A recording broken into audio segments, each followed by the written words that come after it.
Hi everybody, it's the Board Game Blogger here, set to review a great game, 1960, The Making of the President, which one person plays Kennedy and one person plays Nixon.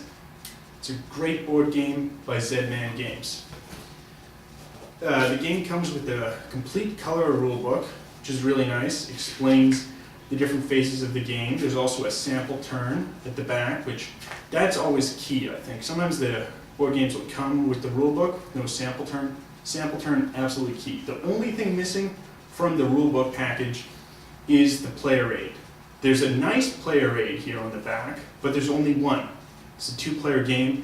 It would have been nice if they printed up another player aid. You can always sort of scan it yourself, print it off, find other ones, type it up, but the game ought to be packaged with it. Otherwise, the production quality is absolutely great.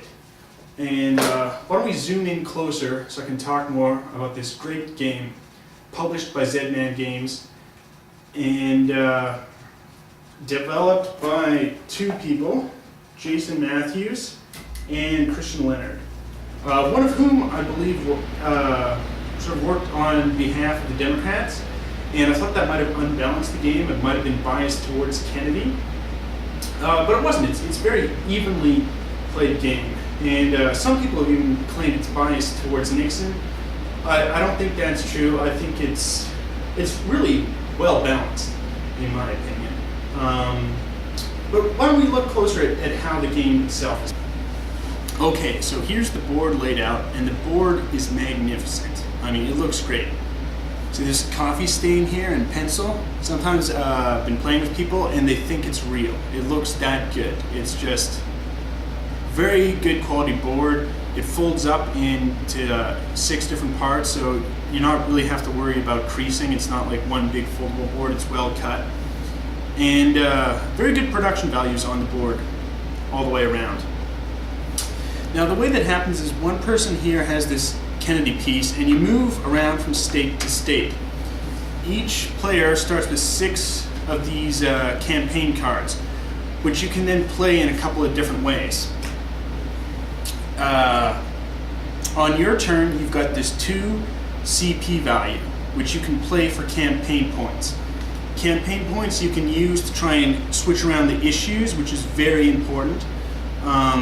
Play it for individual state support, or try to risk grabbing media, which becomes key in some stages.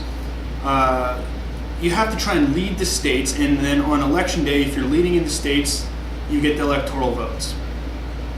Now you can also bulk up and actually carry a state. And if you're carrying a state here, like California Nixon is, by 4 cubes, so 4 CP worth of cubes, then you're carrying it. And it's much harder for Kennedy to come in and displace the cubes.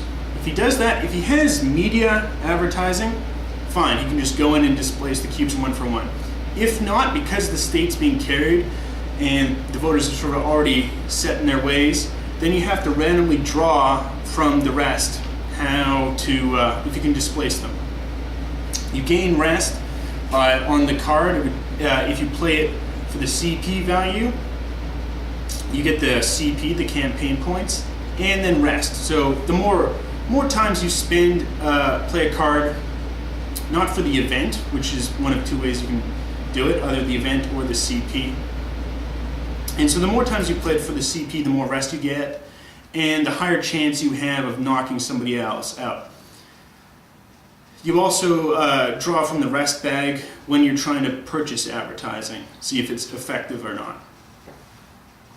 So this card here is a Kennedy card, and it's Mayor Daley rigging the election up in Chicago. So it's a very good card for Kennedy. Let's say Nixon had the card though.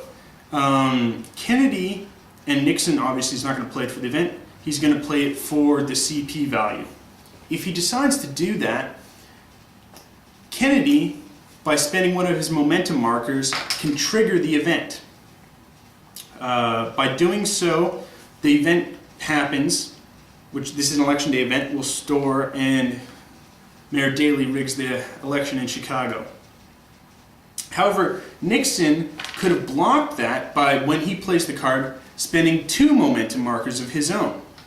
Thus, momentum becomes extremely important, and the issues is the only way you can get momentum, aside for a few of the cards. And thus, a lot of times I've noticed the game really just disintegrates into a battle over the issues, and people aren't playing the cards for the events unless it's an extremely good event, and they won't spend the CP trying to lead the states.